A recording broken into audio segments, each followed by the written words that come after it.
Hello everyone, good morning. So, so ito nga pala, video na, ayan, ayan, ang itsura sa taas. Nag-orange kasi makalat, kasi mabagyo ito kahapon. Kaya ngayon, orange ako ng kaunti. Kaya yan, medyo maganda na siya sa mata.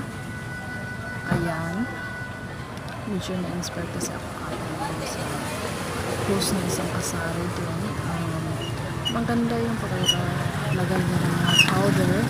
Kaya ayun, ginaya ko kasi nakaka-attract naman talaga sa mata. Kaya maraming salamat doon sa post nag-share ng kanyang arrangement.